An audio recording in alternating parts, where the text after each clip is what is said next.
quelle qu'en soit la manière dont nous célébrons le culte, ce qui est sûr, il y a le témoignage de l'Esprit dans cet endroit.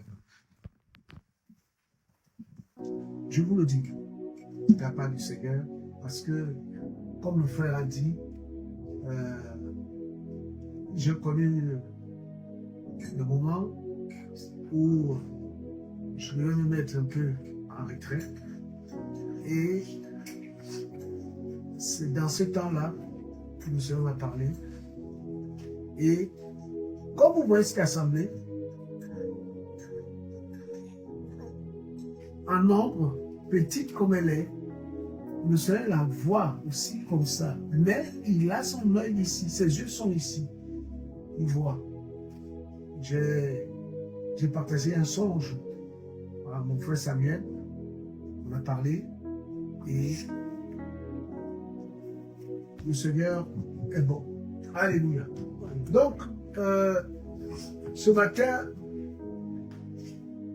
beaucoup de sujets m'ont interpellé et j'ai discuté hier avec un frère qui m'a appelé d'Italie et on parlait de la marche chrétienne. Nous avons fait un constat par rapport au combat que nous avons, par rapport aux difficultés que nous rencontrons.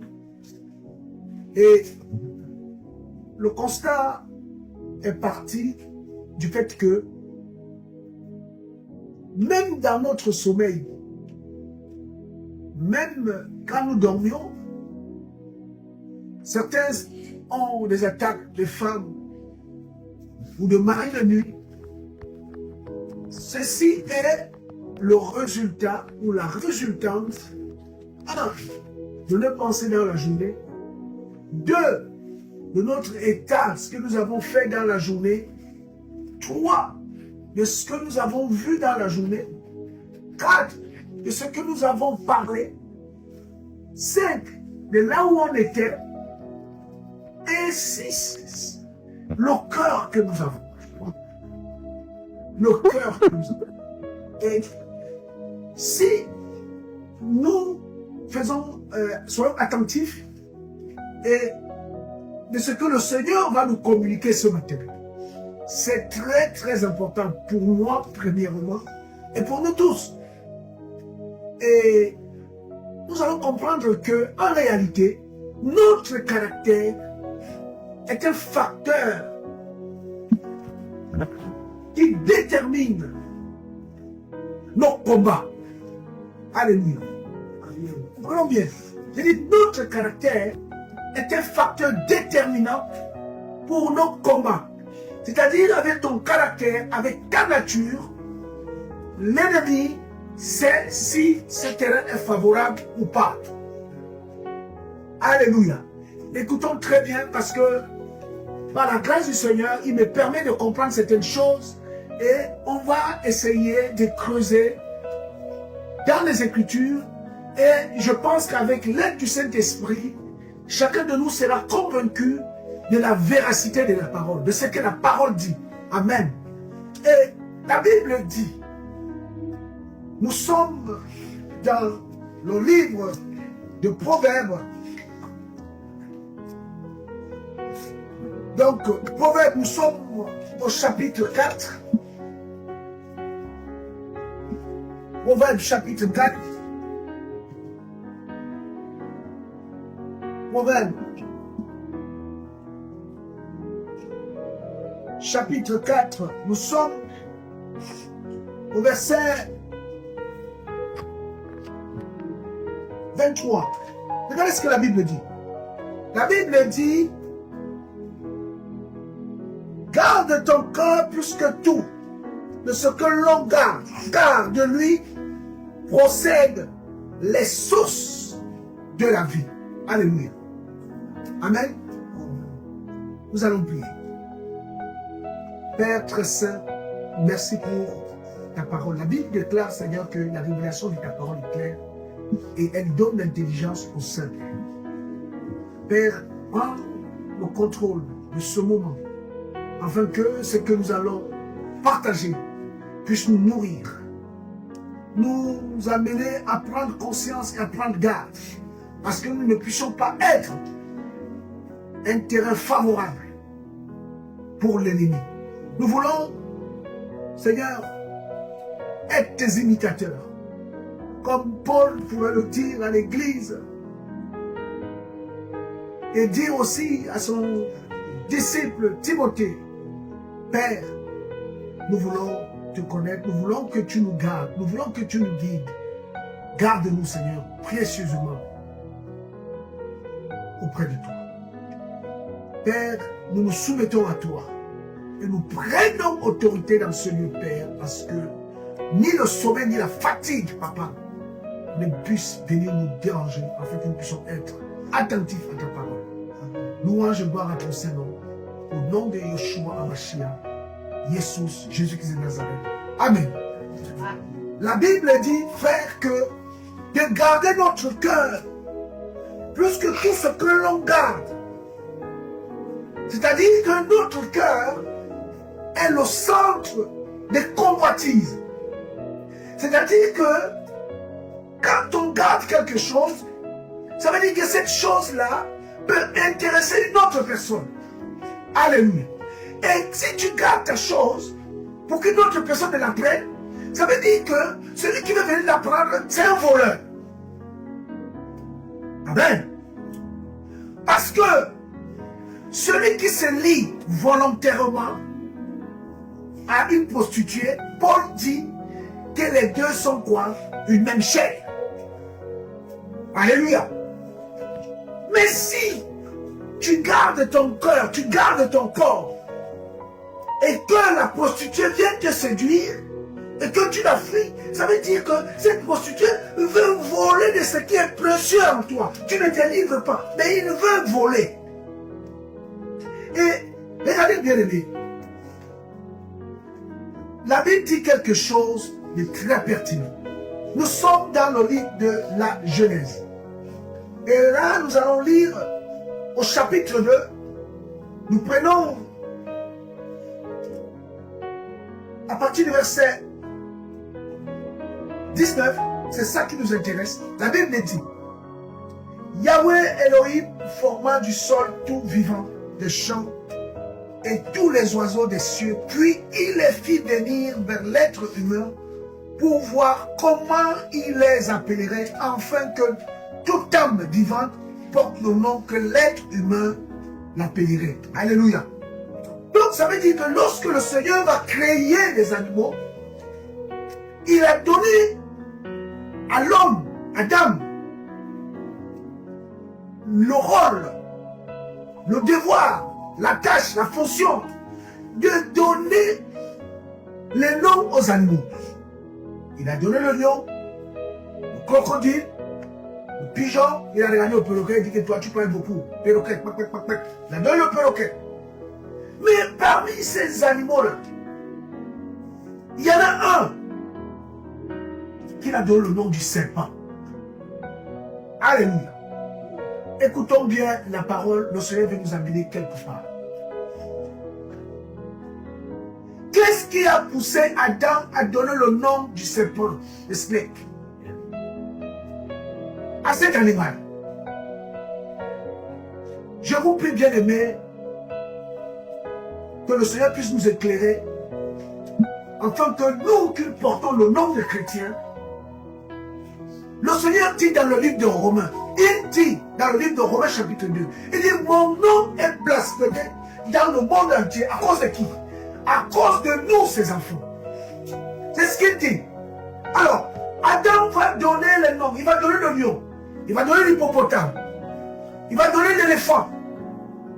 Il va donner le hara, le varan, je ne sais pas moi. Le héron, tout, la girafe. Il va donner tous les animaux, souris, tout, bœuf. Mais il va regarder le serpent. Il va l'observer. Il va voir que cet animal ne marche pas droit. Ça veut dire que dans la nature du serpent, il n'était pas droit. Et il va donner le nom de quoi? De serpent. À cause de quoi? De sa nature. Parce que Adam donnait les noms aux animaux à cause de quoi? De leur nature, de leur caractère. Alléluia. On va quelque part. Un homme, une femme, un enfant. Le Seigneur dirait dans le livre de Matthieu qu'on reconnaît l'arbre à quoi? À ses fruits. Alléluia. On reconnaît l'arbre à son fruit. Donc, les manifestations, le rugissement du lion faisait que, lui, quand il rugit, tous les animaux fuient. C'est le roi. Le roi de la jungle. Avec son aspect. Et le Seigneur s'est typifié en un lion. Alléluia. Il dit, je suis le lion de la tribu de Judas. Il dit, je suis l'aigle. Parce que l'aigle est l'oiseau qui vole le plus haut et qui vole le plus loin. Ça, c'est la vision prophétique. On l'appelle le lion. Il se voit, il se reconnaît en aigle. Il dit, je suis un veau, une vache qu'on sacrifie. On parle de l'obéissance, du service. Il a choisi aussi la vache. Et il va prendre l'être humain avec lequel il va dire, faisons l'homme à notre quoi? Ressemblance. Voilà les 4 dimensions de notre roi, Jésus, Yoshua Mashiach, Jésus-Christ de Nazareth. Mais regardez frère, regardez, les bien-aimés. C'est magnifique la parole du Seigneur. Nous sommes dans le livre d'Ézéchiel. Ézéchiel, nous sommes, c'est le prophète, nous sommes au chapitre 28. Et nous sommes au verset 15. Regardez ce qu'il dit. On va prendre à partir du verset 14. Là, on commence à se rapprocher. Toi, Ézéchiel chapitre 28, à partir du verset 14. Toi, un chérubin ouin pour protéger. Je t'avais mis sur la sainte montagne d'Élohim. Tu étais et tu marchais au milieu des pierres de feu. Verset 15. Tu étais intègre dans tes voies dès le jour où tu fus créé, jusqu'à celui où l'injustice fut trouvée où en toi. Par la multiplication de ton commerce, ton intérieur a été rempli de quoi? De violence. Et tu as quoi? Tu as péché. Je te profanerai hors de la montagne d'Élohim et je te détruirai, chérubin protecteur, du milieu des pierres de feu. Au verset 17, il dit, ton corps s'est élevé à cause de ta beauté. Tu as corrompu ta sagesse à cause de ta splendeur. Je t'ai jeté par terre et je t'ai mis en face des rois pour qu'ils te voient. Alléluia. Ici, la Bible parle du serpent ancien. Allons-y dans nos livres. Soyons vraiment très, très attentifs parce que là, le Seigneur veut nous amener quelque part. Nous allons partir dans nos livres d'Apocalypse. Nous sommes au chapitre 12. Apocalypse. Nous sommes au chapitre 12. Et nous prenons le verset 9. La Bible dit quoi? Nous avons vu dans Ézéchiel que le prophète a dit, je te jette par terre. Et Apocalypse 12 dit, au verset 9, et il fut jeté. Le même verbe, jeté. Le grand dragon. Le serpent quoi? Le serpent quoi? Le serpent ancien. Arrêtons-nous là. Dites-moi, bien-aimé, comment un ange, parce que Lucifer, le Satan, le diable, le serpent ancien, était quoi d'abord? Un ange. Son nom était Lucifer ou Eliel. En d'autres, était un porteur de lumière. Mais son cœur s'est corrompu. Il s'est détourné de la fonction de ce laquelle on l'avait créé. Il a laissé pénétrer dans son cœur des envies, des goûts, des valeurs qui n'avaient pas de place au ciel. Il a été quoi? Jeté. Alléluia. Et lorsqu'il va être jeté, il va regarder dans sa chute. J'arrive. Il va regarder dans sa chute. Parce qu'il faut savoir, frère, qu'avant que l'Éden sur terre ne soit créé, l'Éden dans le ciel existait déjà. Et si vous lisez le livre d'Ézéchiel au chapitre 28, il va lui dire, tu étais en Éden. Alléluia. Alléluia. Frère, c'est la parole. Le Seigneur va dire au diable, tu étais en Éden au ciel. Mais maintenant, dans l'Éden du ciel, là, il n'y a pas le commerce. Dans l'Éden du ciel, il n'y a pas la corruption. Dans l'Éden du ciel, il n'y a pas l'orgueil. Dans l'Éden du ciel, il n'y a pas la prostitution. Dans l'Éden du ciel, il n'y a pas le mensonge. Dans l'Éden du ciel, il n'y a pas la convoitise. Voilà ce qui est venu entrer en lui. Et il a péché. Automatiquement, on a fait quoi? On l'a jeté. Donc maintenant, en le jetant, pendant qu'il tombait, alléluia, pendant que Michael dans l'Apocalypse de 12 le jetait, pendant qu'il tombait, il va fixer les yeux où? Vers l'Éden qui est sur terre. Alléluia. Donc pendant qu'il était en train de tomber, avec tous ses anges, il va regarder tous les animaux. Il va regarder qui? Le serpent. Il va dire, tiens, la Bible dit dans le livre de 1 Corinthiens chapitre 15 verset 38, la mauvaise compagnie corrompt les bonnes mœurs. Et qui s'assemble se ressemble. Donc pendant qu'il va tomber, pendant qu'il était en train de tomber, alléluia, vous comprenez là où le Seigneur nous amène? Il va voir un animal. Qui, vous savez frère, écoutez bien aimé, merci Seigneur. Adam était rempli du Saint-Esprit. Qui dit en même temps? Il avait le Saint-Esprit. Il n'avait pas encore chuté ici. Il n'avait pas encore mangé l'arbre de la connaissance du bien et du mal. Donc, ça veut dire qu'il donnait le nom en fonction de quoi? Du Saint-Esprit. Alléluia.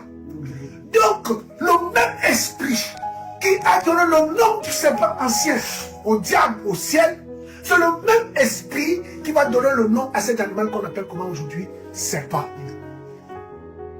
Alléluia. Donc le diable en tombant, cet ange déchu, parce que c'est un ange déchu, il a perdu sa lumière. Il séduit les gens, il a une fausse lumière. En tombant du ciel, il va jeter son regard sur l'Éden.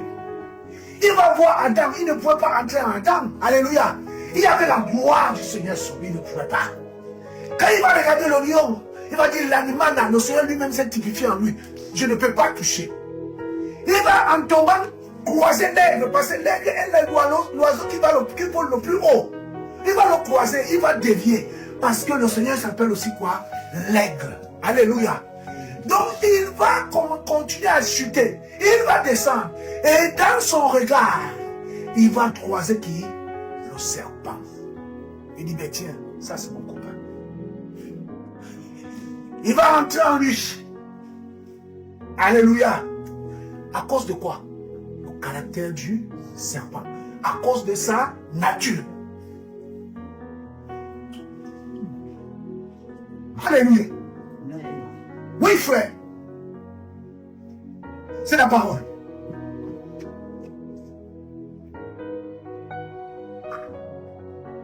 Bien-aimés, le Seigneur nous a tout donné pour que nous puissions marcher. C'est vrai, la marche chrétienne est difficile. Jacques va dire aux gens, Jean dit que celui qui dit qu'il n'a pas de péché est menteur et il fait énorme quoi? Menteur. Mais nous avons l'assurance que si nous confessons quoi? Nos péchés. En fait, la confession du péché est l'expulsion de la nature étrangère du diable en nous. Alléluia. Quand tu confesses ton péché, tu le vomis. Tu dis non, ta place n'est pas en moi, sors de moi. Voilà pourquoi quand quelqu'un confesse, quand vous avez fini de prier de confession, vous avez une notion de soulagement. Vous vous sentez léger. Vous vous sentez léger. Parce que tu as enlevé un corps étranger. Alléluia. Et le serpent ancien va voir le serpent. Il dit, mais tiens, c'est mon homonyme. Mon hymne. J'arrive. Mais le serpent lui dit, viens, tonton, j'arrive, je t'appelle. Il dit, bon, allons-y maintenant. Allons-y tenter ces hommes-là. Donc, du coup, Ève. Vous pensez que le serpent était comme ça? Mais non. Si le Seigneur dit que dorénavant, tu ne manges pas la poussière, ça veut dire que cet animal n'était pas comme ça. Il était autrement. Oh, il avait les pattes, j'en sais rien, mais il n'était pas comme il est aujourd'hui. Eh oui. Et c'est là où, à cause de sa nature, son cœur, sa nature, sa voix ont été pour lui un canal d'accès pour le diable. Eh oui. Eh oui, eh oui, eh oui, eh oui, eh oui, eh oui. Ceux qui traînent la nuit, c'est eux qu'on agresse. Bravo. Ah mais c'est vrai. Ceux qui aiment se cacher dans le noir ont des choses à se reprocher. Ah oui. C'est ton caractère qui va t'amener là où tu dois aller. La nuit est faite pour dormir, non pour se balader. Alléluia. Alléluia. Nous sommes dans le livre d'Ézéchiel. Nous sommes au livre d'Ésaïe, autant pour nous. Nous sommes au chapitre 14, du les prophètes. Ésaïe, chapitre 14. On va prendre le verset 12. La Bible dit, comment es-tu tombé des cieux, Eliel? Donc ça c'est le vrai nom du diable. Eliel, c'était son nom quand le Seigneur l'a créé. Son nom était Eliel. Pourquoi il s'est rebellé? Et on va apporter cet enseignement. Il faut que le peuple, les enfants du Seigneur connaissent la vérité. Et elle est là dans la Bible. Mais il faut que le Seigneur nous ouvre les yeux et l'intelligence pour comprendre ces choses. Donc Esaïe dit, comment es-tu tombé des cieux, Eliel, fils de l'aurore? Tu es abattu jusqu'à terre, toi qui affaiblissais les nations. Donc il est tombé. Et quand il tombait, il a vu celui qui lui ressemblait le plus, c'était qui? Le serpent. Et il s'est incarné en lui. Il est entré en lui. Ne croyez pas que le serpent qui a parlé à Ève était un serpent ordinaire. C'était un serpent possédé. C'était un serpent possédé. Ça ne veut pas dire que tous les serpents aujourd'hui sont possédés. C'est ça aussi, on fait la nuance, on fait la nuance. Parce que le Seigneur dit quoi dans le livre de Matthieu chapitre 10? Il voyait, soyez prudents comme quoi?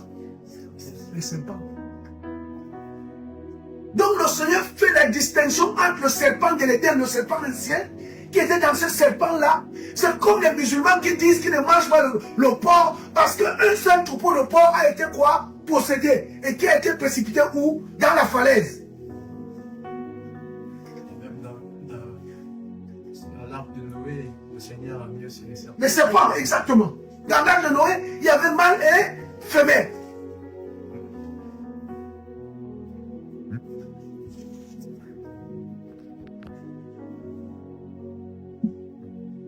Alléluia. Donc, il va être précipité.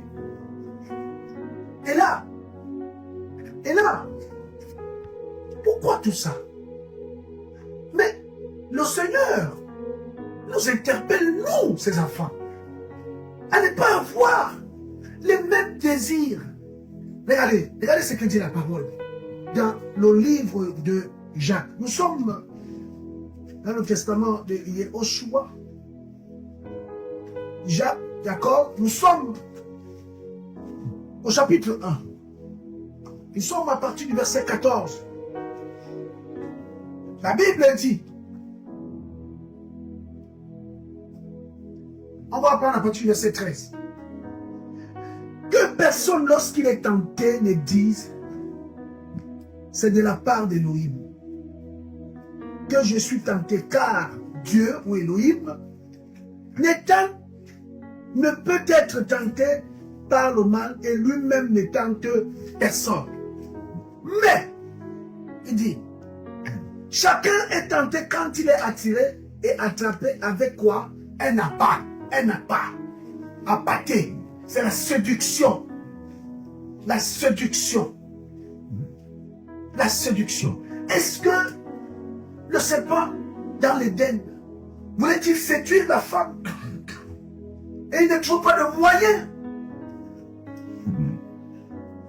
Est-ce que par sa nature, Adam qui avait observé cet animal avait mis des réserves sur lui et il a donné ce nom? Et que comme le diable tombait, je divague, hein, attention, là je divague, ce n'est pas écrit. Il a dit, ah bon ben, comme depuis là, tu cherches à séduire elle, tu n'arrives pas. Moi je te donne de l'aide. Donc, il va avoir le courage d'approcher la femme d'Adam. Et nous les hommes aussi, Adam était à côté de sa femme alors qu'il devait payer sur elle.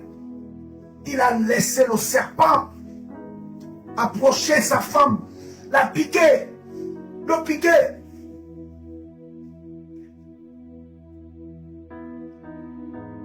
Il dit, mais chacun est tenté quand il est attiré et attrapé avec un appât, par sa propre quoi? Convoitise. C'est-à-dire que c'est du cœur. C'est du cœur que partent toutes choses. Eh oui. Tant que tu maîtrises ton cœur, David avait dit à son cœur, mon âme, bénis quoi? Bénis qui? Bénis le Seigneur. Donc, il y avait une rébellion, mon frère. Et il a compris que le danger arrivait. Il a dit mon âme, parce que David à un moment donné était oppressé. On l'avait chassé du trône par son propre fils. Il a tout perdu. Ses femmes, Absalom a couché avec elle en plein jour. Il va fuir dans le désert pour se cacher. Shimei l'insulte en route, lui jette des pierres. Il marche à pied. Vieil homme qu'il est, fatigué. Et son cœur commençait à douter. Mais son esprit dit à son âme, quand David parle de l'âme, il parle de l'esprit humain. Alléluia. Il dit, toi qui es là, je reconnais que j'étais fils d'un berger. J'ai bénéficié des bienfaits du Seigneur. Ce n'est pas parce qu'aujourd'hui je suis chassé du trône que je dois oublier tout ce qu'il a fait pour moi. Donc, toi qui es dedans de moi là, tu vas te taire. Et tu vas bénir qui? Le Seigneur. Donc, quand toi qui es marié, quand toi qui as une femme, quand toi qui passes des moments difficiles, quand toi qui es, je ne sais pas moi, tu es accablé, n'oublie pas les bienfaits du Seigneur. Et dis à ton âme au-dedans de toi, mon âme, tu dois bénir qui? Le Seigneur. Parce que la convoitise nous amène déjà à douter du Seigneur. Voilà ce qui s'est passé, frère. Elle est liée au ciel. Et je ne dis pas Eliel, c'est Eliel, au ciel. Il fallait qu'il reconnaisse sa position que le Seigneur avait placée. Il a laissé dans son cœur avoir des pensées qui devaient prendre la place du Seigneur. On lui dit non, je suis assez honoré comme ça. J'ai été créé. La Bible dit qu'il était parfait en beauté. Il avait toute la prééminence à ce qui concerne la louange, la gloire. Le Seigneur l'avait mis là à cette place. Mais regardez frère, je vais donner un peu la raison pour laquelle le diable a été chassé. Vous savez, quand on dit chérubin en hébreu, ça veut dire premier-né. Ça veut dire premier-né. Mais le diable a oublié, Eliel a oublié que celui qui était le premier-né des premiers-nés, c'était qui? Yehoshua. Donc comme il a dit qu'il est premier-né, on l'a mis dans une position. Et quand le premier-né a apparu, il a dit, mais non, c'est moi le premier-né, c'est pas toi. Non, mais attention. Moi, je me suis manifesté en Yeshua. Donc c'est moi le premier-né. Alléluia. Il y a eu guerre. C'est ça mon frère, il y a eu guerre. On aura le temps d'expliquer toutes ces choses. Il a laissé la séduction entrer dans son cœur. La convoitise. David était tenté. Il a été chassé. On a couché avec ces femmes des concubines qu'il avait laissées. Devant tout le monde. Achitophel, conseiller toxique, a dit à Absalom, rends-toi au Dieu auprès de ton père. Et Israël verra que tu es vraiment le roi. Que toi et ton père, vous êtes irréconciliables. Couche avec ces femmes en plein jour. Mais lorsque David est allé vers Bathsheba, alléluia, le Seigneur lui a dit par Nathan, tu es allé coucher avec la femme d'autrui dans le secret. Mais ce que tu as fait dans le secret, moi je me ferai voir où? En plein jour. Alléluia. Et là, David, quand il pense à tout ça, il veut maudire le Seigneur. La chaîne lui dit, regarde toi, tu es devenu roi, regarde à quel endroit tu te retrouves maintenant. Tu dors entre les fentes des rochers et tout. Roi?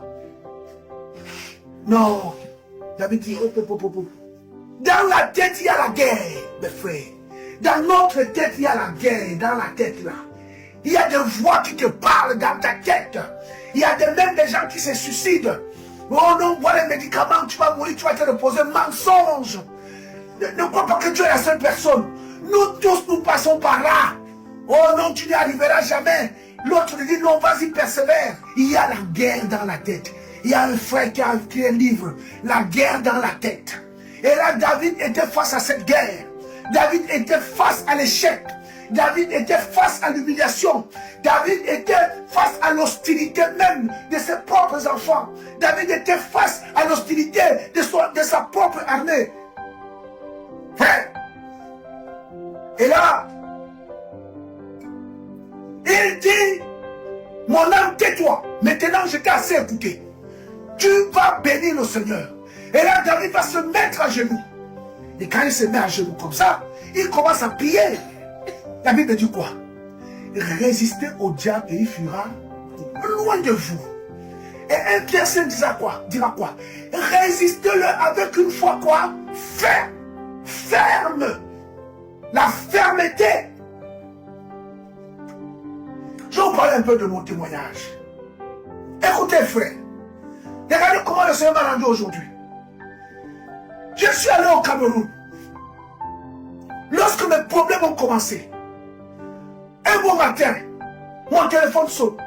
On me dit, Flavien, on te propose 475 millions de francs CFA. J'ai dit, je fais quoi avec tout cet argent? En euros, ça fait à peu près 475 millions. Nous sommes autour de 650 ou 700 000 euros. J'ai dit, mais je fais quoi avec tout cet argent? La personne me dit, mais non, cet argent, tu vas mettre ça dans ton entreprise. J'ai dit, mais je rembourse ça comment? Oh non, il n'y a pas de contrainte dans les remboursements. Tu rembourses quand tu veux, comme tu veux, où tu veux. Je vais voir ma femme, je dis, voilà l'argent qu'on nous propose. Il faut qu'on prie. Ma femme m'a dit, Si tu veux prier, prie. Moi, je ne prie pas. Je n'ai pas besoin de prier. On ne prend pas cet argent. Je dis, Yahweh, ça vient de commencer.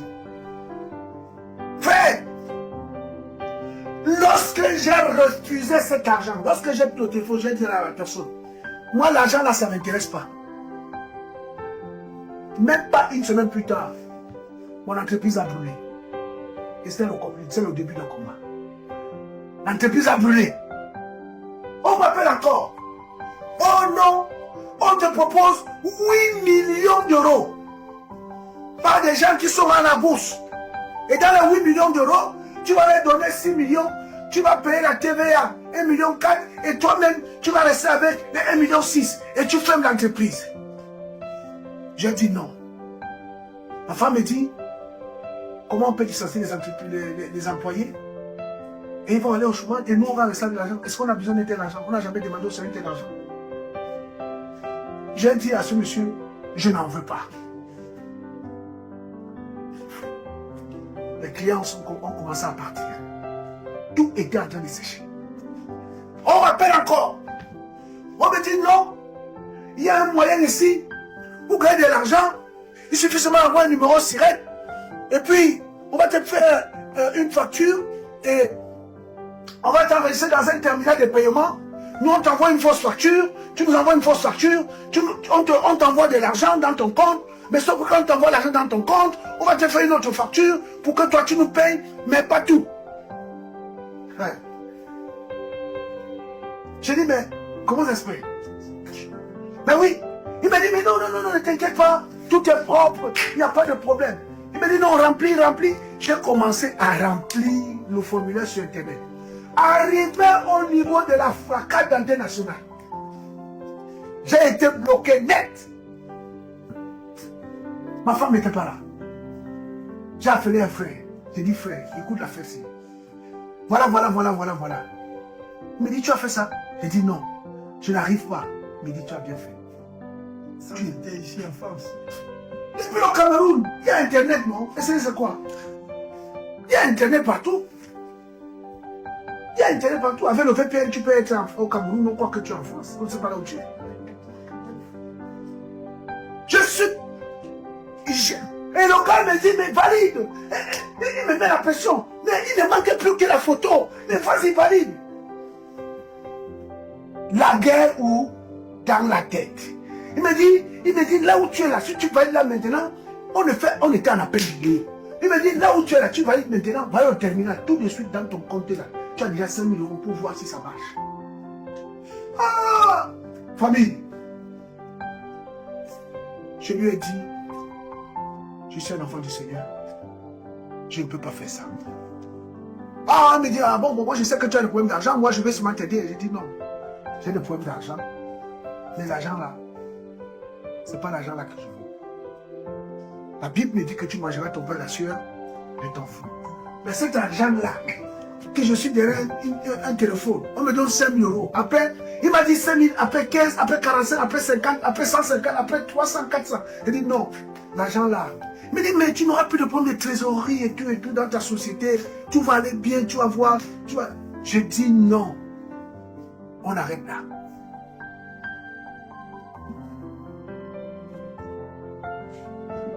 Mais pourquoi cela est arrivé?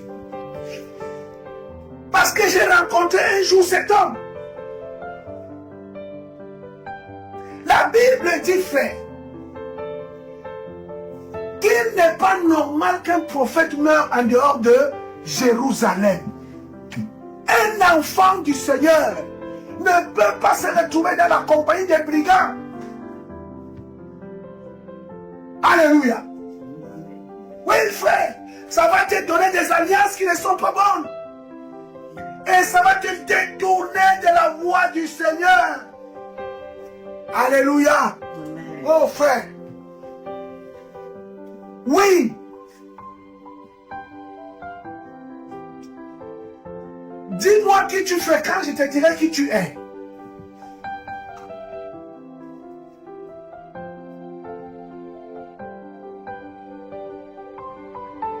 Notre nature, notre caractère.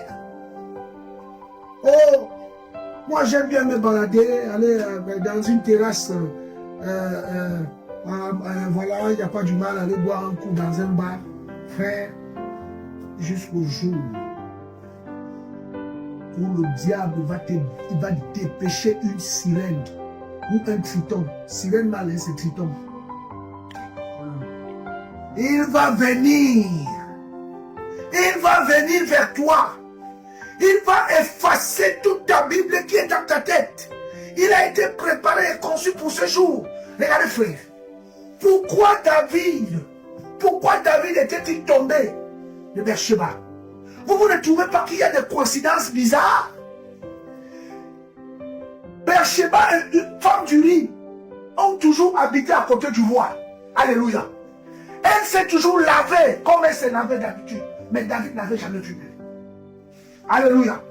Alléluia. Amen. Parce que la Bible dit, frère, que c'était le temps de la guerre. C'était le temps où les rois allaient en guerre. Amen. Et David n'est pas parti en guerre. Il est resté tourné sur son balcon. C'était le temps de la prière. Ce temps que David avait préparé, que tous les jours il part en prière. Mais ce jour-là, l'ennemi est venu lui donner les pensées. Non, on va prendre un peu d'air. Tu es le roi d'Israël quand même. Un peu, parce que les rois étaient en hauteur. Alléluia. Et ils voyaient tout le monde. Le château était soit en hauteur. Pourquoi? Parce que c'était des remparts. Comme ça, quand l'ennemi vient de loin, il peut le voir et ils ont le temps de se préparer. Mais le jour-là, Joab était parti avec l'armée d'Israël pour combattre Rabat. Et David est resté seul. Alors qu'en guerre, en Israël, les rois étaient les chefs d'armée. Alléluia. C'était lui qui était en tête. Mais il a dit, allez, moi je reste là. Qu'est-ce que David est resté faire? Personne ne sait. Donc comme il était là en train de rien faire, il a dit, je vais prendre du bon vin. Pendant qu'il prend du bon vin, il va voir la femme de son soldat. La Bible parle de temps du soir. Il va voir cette femme belle. Mais il a toujours connu Beersheba. Alléluia. Beersheba, il a toujours connu. Mais il a dit, mais qui est cette femme là-bas? C'est la femme de Beersheba. C'est la femme de Uri. Hein, le Égypte. Mais Étienne. Mais il dit, mais appelez-la moi. Et Jacques dit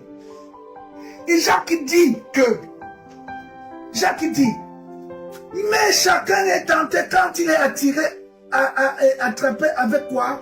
Elle n'a pas par sa propre convoitise. Il a convoité la femme de Trouille. Après que la convoitise a conçu, elle enfante quoi?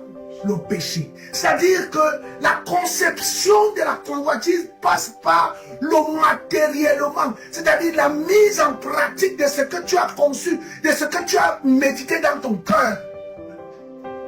Appelez-la moi ici. Maintenant qu'on te l'appelle ici, elle est devant toi. Tu as dit, tu as fait appeler la femme de Touy. Vous vous retrouvez seul dans la cour, dans la chambre. Tu as dit quoi? Je voulais te dire bonjour. Le diable va te dire, tu es déjà mouillé jusqu'au bout, toi, entre avec la tête. Et la Bible dit, après que la convoitise a construit, elle enfante quoi? Le péché. Et le péché étant accompli engendre quoi? La mort.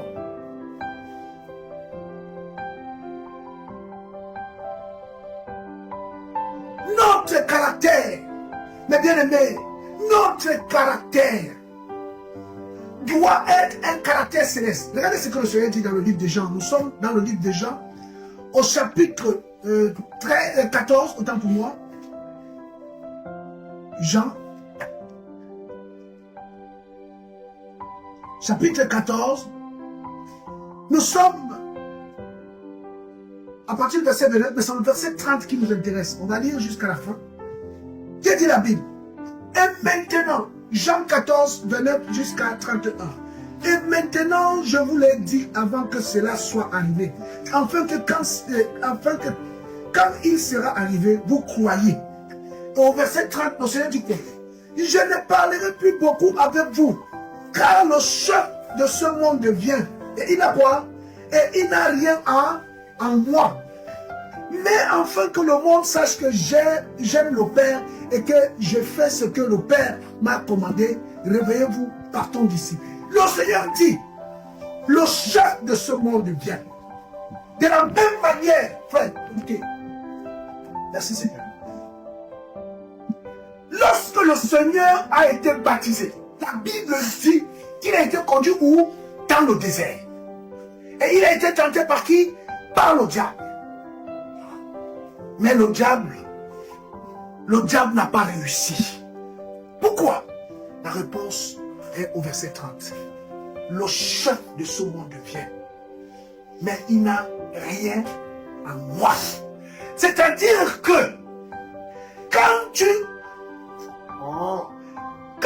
regardes un film avec des hommes et des femmes nus, quand tu vas dormir, ne te trompe pas qu'il y ait des femmes de nuit qui t'attaquent ou des maris de nuit. Parce que tu as bu de leur eau, tu as mangé de leur nourriture.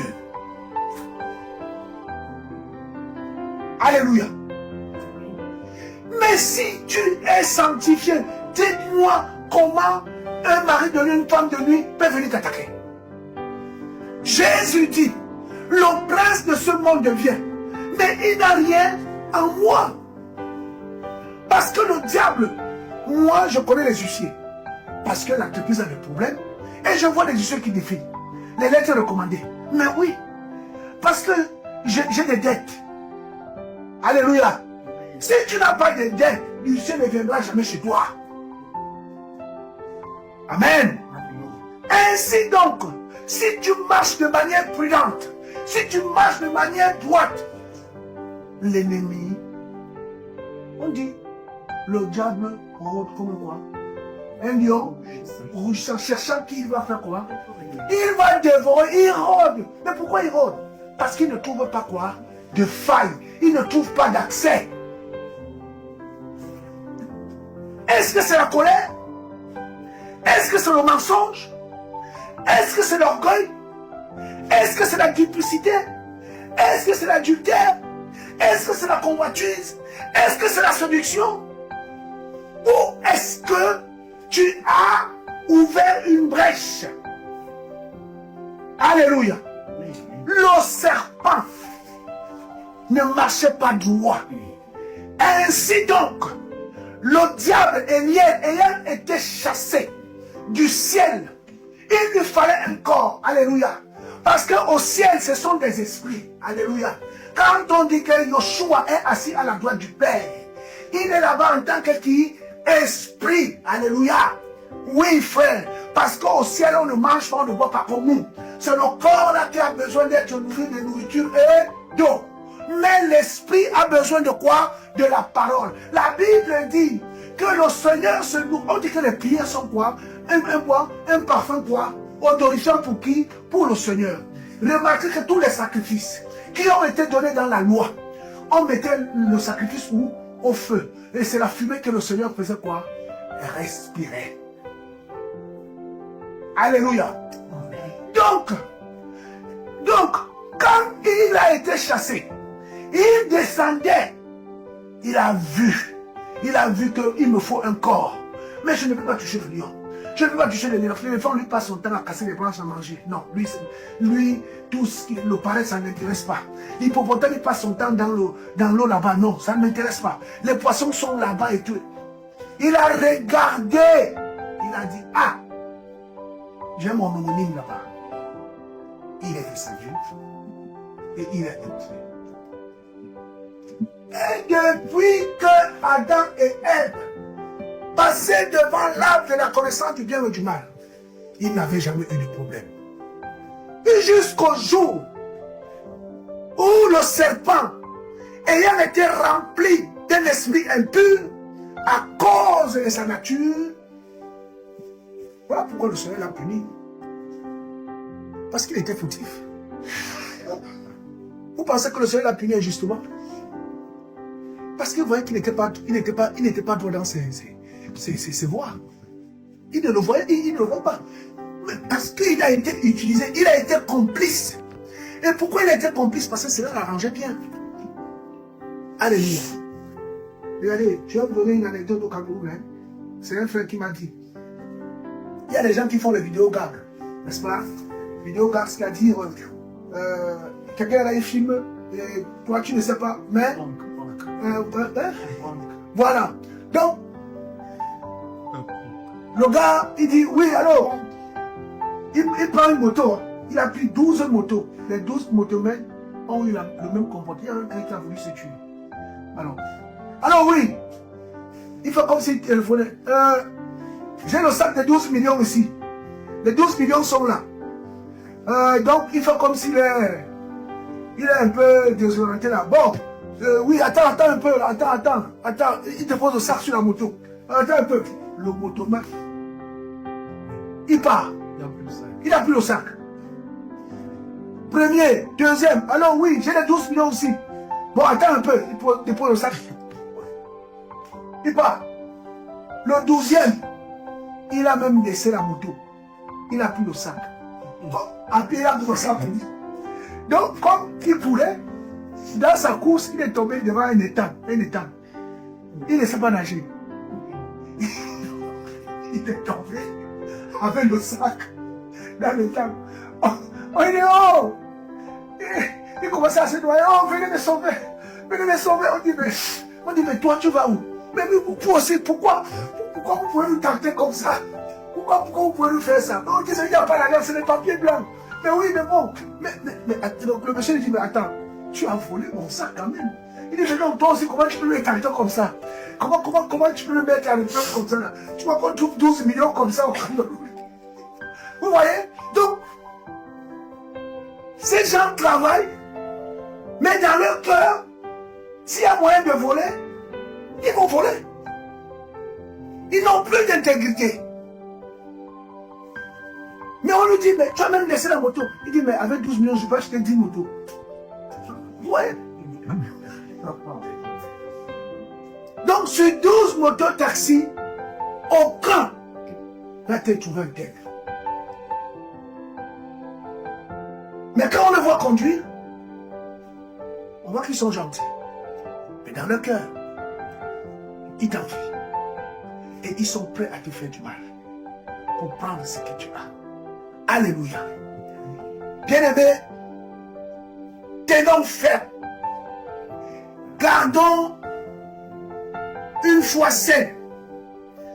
Veillons, Paul dira dans le livre d'Éphésiens chapitre 7, il dit, soumettez-vous les uns les autres.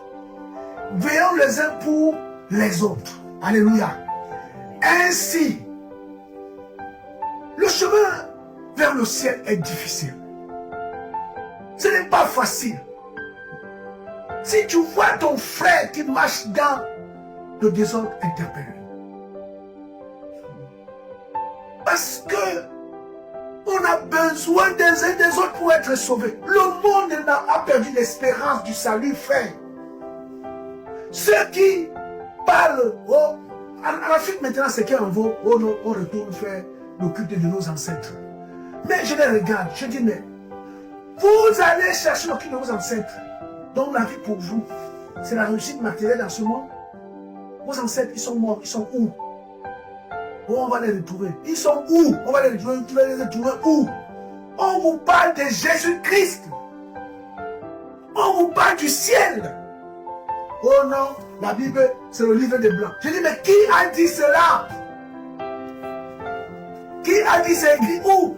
Oh non, c'est les Blancs qui ont amené la Bible ici. Je dis, mensonge. La Bible était déjà en Afrique avant la colonisation. Oh nous on adore le Dieu de nos ancêtres. Je dis, mais, oh, Jésus-Christ était noir, Moïse était noir. Je dis, mais, qui vous a dit que Dieu est noir? Dieu est esprit. Donc, en fait, on a réussi à enlever l'espérance. Frères et sœurs, il y a une vie après la mort. La vie ne s'arrête pas au cimetière, c'est faux. Jésus-Christ a dit, Yeshua, Jésus a dit, croyez en Elohim et croyez en moi. Dans la maison de mon père, il y a beaucoup de demeures. Il dit, si cela n'existait pas, je ne vous l'aurais pas dit. Mais maintenant, je le dis afin que vous croyez en moi. Il dit, je vais vers mon père. Et voilà pourquoi il est mort, il est ressuscité, et il est monté au ciel. Tout le monde l'a vu. Et Paul dit, frère, si Yoshua que nous confessons n'est pas ressuscité, il dit, nous sommes les plus malheureux, les plus... mais c'est une arnaque qui ne dit pas son nom. Mais si le sacrifice que tu fais à croire au Seigneur, tu dois t'accrocher à cela parce qu'il y a une vie après la mort. Et c'est certain, parce que celui qui nous a rachetés à la croix est mort et ressuscité. Frères, sœurs, si Jésus n'était pas ressuscité, la technologie, la science, les historiens de cet âge-ci, nous nous aurons dit que c'est faux. Ce que vous croyez est faux. Mais frères, mais je vous dis la vérité, quelle qu'en soit la dureté de votre combat, ne lâchez pas, frère. Tenez ferme, parce que Jésus-Christ revient. Celui qui a fait la promesse, la Bible déclare, celui qui a fait la promesse est fidèle et il ne mentira pas. Frères, sœurs, la vie ne s'arrête pas au cimetière. La vie ne s'arrête pas au cimetière. Je vous dis, frère, de la part du Seigneur, même si tu meurs, sache que celui qui a ressuscité Jésus-Christ de mort te ressuscitera, frère. Oui, c'est une vérité et nous devons la défendre avec la dernière énergie. Arrêtons de nous laisser. Parce que vous savez, nous sommes dans un monde féerique. Nous sommes dans un monde subliminal. Le diable veut nous faire tromper à cause de sa fausse lumière. Mais il n'y a rien. La Bible dit, frère, c'est que le Seigneur prépare pour ses enfants. Nul ne l'a vu. Ce n'est même pas imaginable. Regardez, frère, le diable, avant de tomber, il a vécu au ciel. Il a vu ce qui se faisait, il se prépare au ciel. Pour nous, pour vous. Et il essaie de copier cela pour nous empêcher. Il croit que notre espérance est ici-bas. Frère, les non-matchs là, ils sont en train de tourner le port. Ils veulent qu'on mette des puces dans nos têtes pour être intelligents comme des ordinateurs. Frère, le Saint-Esprit nous donne la pleine connaissance. La Bible dit, lorsque nous aurons des corps glorieux, nous serons comme le Seigneur. Alléluia. Nous aurons la pleine connaissance. Nous, on n'a pas besoin de plus de longue marche. On n'a pas besoin d'être clonés comme des animaux de bétail. Non, frère. Nous attendons la révélation de notre Maître. Et le Saint-Esprit qui est en nous, nous enseigne toutes choses. Voilà pourquoi je vais m'arrêter par là, frère. Nous devons tenir ferme. La foi chrétienne ne consiste pas à dire, oh, je crois au Seigneur Jésus. Merci Seigneur. Et tu sens que si tu retournes dans nos péchés. Non, la foi chrétienne consiste à confesser le nom du Seigneur en présence de ses frères, de tes frères. Mais dans l'oppression, dans l'adversité, quand tu es seul face à l'adversaire, tu tiens ferme, frère. Alléluia. Et voilà pourquoi la Bible dit dans le livre de Hébreux chapitre 11 que Moïse avait dit non à Pharaon, voyant l'opprobre du Christ comme étant une rémunération. Alléluia. Donc pour lui, il voyait déjà ce qui est invisible. Mais aujourd'hui, on voit ce qui est là. Tout ce que nous pensons, nous le pensons parce que nous le voyons. Mais nous ne pensons pas ce que nous ne voyons pas. Parce que notre espérance est en train d'être abolie. L'ennemi est en train de changer. Voilà pourquoi. Mais vous n'avez pas remarqué les prédicateurs qui sont lavés les mains. Mais non. Jésus-Christ le Tout-Puissant, il pouvait s'envoler d'une ville à une autre. Mais il marche en pied, pourquoi? Mais dites-moi, si Jésus est sorti du tombeau, s'il est sorti du tombeau, mort et ressuscité, et qu'il est monté au ciel, non mais dites-moi, c'est de quitter ce lycée pour aller à Bessu qui s'apprend la pêche pour voler. Mais pourquoi il a fait tout ça? C'est pour nous montrer un exemple de persévérance. Alléluia. Que le nom du Seigneur soit béni. Amen.